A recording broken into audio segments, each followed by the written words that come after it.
পৃথিবী তৈরি সম্পর্কে পবিত্র কোরআনুল কারীমের 21 নম্বর সূরা আম্বিয়া 30 নম্বর আয়াতে বলছেন যে এই পৃথিবীটা কিভাবে সৃষ্টি হলো। এই পৃথিবী সম্পর্কে আল্লাহ বলছেন, আওয়ালাম ইয়ারাল্লাযীনা কাফারু আন্নাস সামাওয়াতি ওয়াল আরদা কানাতা রাতকান ফাফাতাকনাহুমা ওয়াজআলনা মিনাল মাই কুল্লা শাইইন হাই আফালা ইউমিনুন। আল্লাহ রাব্বুল আলামিন বলছেন যে যারা কুফরি করে তারা কিভাবে কুফরি করে, যারা আমি আল্লাহকে রব বলে স্বীকার করে না, যারা রবকে চিনতে পারে না, তারা কিভাবে কুফরি করে। এই আসমান জমিন সব কিছু একটা বিন্দুর মধ্যে মিশেছিল, একত্রিত ছিল। আমি আল্লাহ মহাবিস্ফোরণের মাধ্যমে সব কিছুকে আলাদা করে দিয়েছি। সুবহানাল্লাহ। এই পৃথিবী কিভাবে সৃষ্টি হলো, আল্লাহ রাব্বুল আলামিন এই সূরা আম্বিয়ার মধ্যে বলছেন যে সব কিছু একসঙ্গে ছিল, মহাবিস্ফোরণ করে আমি আল্লাহ সব কিছুকে আলাদা করে দিয়েছি। এই তথ্যটা 1929 সালে এডউইন হাবল নামের একজন বিজ্ঞানী আবিষ্কার করেন যে এই মহাবিশ্ব আদি থেকে এরকম ছিল না, এখন আমরা যেমন দেখছি। এটা 1929 সালে আবিষ্কার হয়েছে। এটা কিভাবে উনি আবিষ্কার করলেন, এটা এইভাবে উনি আবিষ্কার করলেন যে উনি যে থ্যাটিস্কোপ যে যন্ত্রটা আছে, টেলিস্কোপ যে যন্ত্রটা আছে, যেটা দিয়ে অনেক দূরের কিছু দেখা যায়, এই টেলিস্কোপ এই যন্ত্রটা উনি আবিষ্কার করলেন। আবিষ্কার করে উনি দেখলেন যে পৃথিবীটা, আকাশে যে তারকারাজিগুলো আছে এগুলো দিন দিন বাড়তে আছে, বিস্তৃতি ঘটতে আছে, বড় হতে আছে। তো এই সূত্র ধরে পরবর্তীতে উনি চিন্তা করলেন বা সিদ্ধান্ত দিলেন যে যেহেতু পৃথিবী আস্তে আস্তে বাড়তে আছে, তাহলে এর আগে আরও ছোট ছিল, এখন যেহেতু বড় হচ্ছে, বাড়ছে, তাহলে আগে কি ছিল, ছোট ছিল। এই সম্পর্কে উনি ধারণা করে বিগ ব্যাং থিওরি উনি আবিষ্কার করলেন, উনি প্রকাশ করলেন যে মহাবিস্ফোরণের মধ্য দিয়ে আসলে পৃথিবী হয়েছে। আদিতে পৃথিবী এরকম ছিল না, এক বিন্দুর মধ্যে ছিল, আর এই বিন্দুর মধ্যে অনেক ঘনত্ব ছিল, অনেক হার্ড ছিল। তো এটা আবিষ্কার হয়েছে 1929 সালে। আর আল্লাহ রাব্বুল আলামিন আজ থেকে 1450 বছর আগে কোরআনে আল্লাহ বলে দিয়েছেন যে এই পৃথিবীটা একটা বিন্দুই ছিল, এরকম ছিল না। সুবহানাল্লাহ। আল্লাহ বললেন না যে এমন কোনো বিষয় নাই যে বিষয়ে আমি পবিত্র কোরআনে আমি কোনো বিষয়ে কথা বলি নাই বা কোনো বিষয় সম্পর্কে কোরআনে নাই, এমন কোনো বিষয় নাই।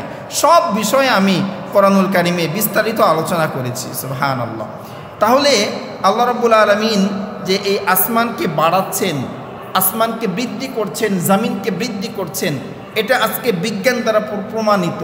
কিন্তু কোরআন কি বলছেন, কোরআনে এই সম্পর্কে কিছু আছে কিনা?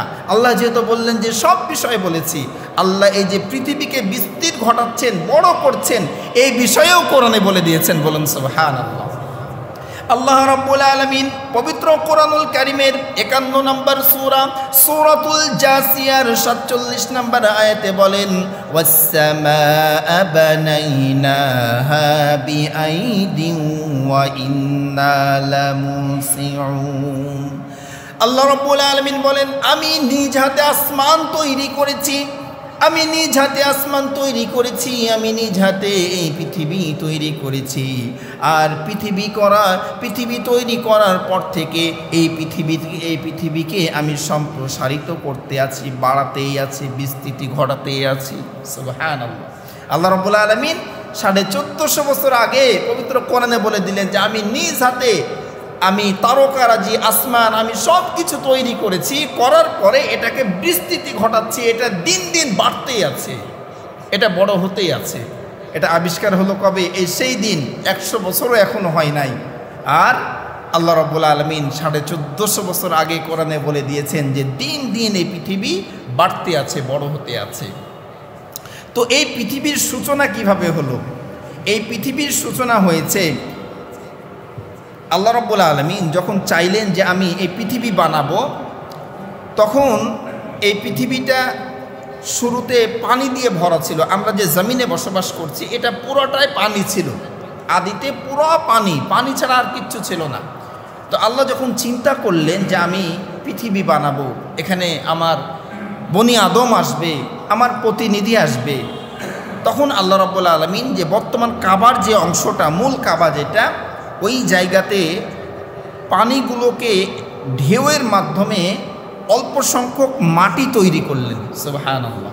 অল্প সংখ্যক চারিদিকে ঢেউয়ের মাধ্যমে ওই কাবার অংশে অল্প মাটি তৈরি করলেন এবং ওই জায়গা থেকে আস্তে আস্তে আস্তে আস্তে এইভাবে পৃথিবীকে আল্লাহ বাড়াতে শুরু করলেন। বাড়াতেই আছেন, আজ পর্যন্ত পৃথিবী বড় হতে আছে।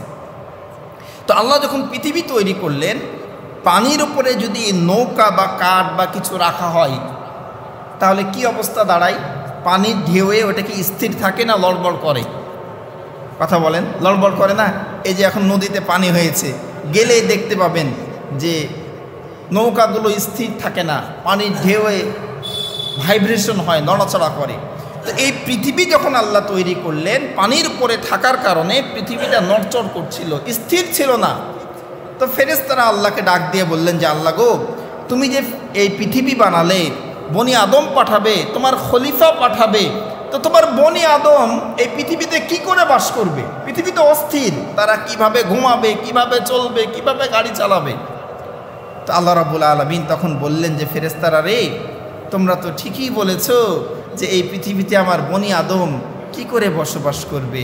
তো ঠিক আছে, এই অস্থির পৃথিবীকে কিভাবে স্থির করা লাগে আমি আল্লাহ জানি।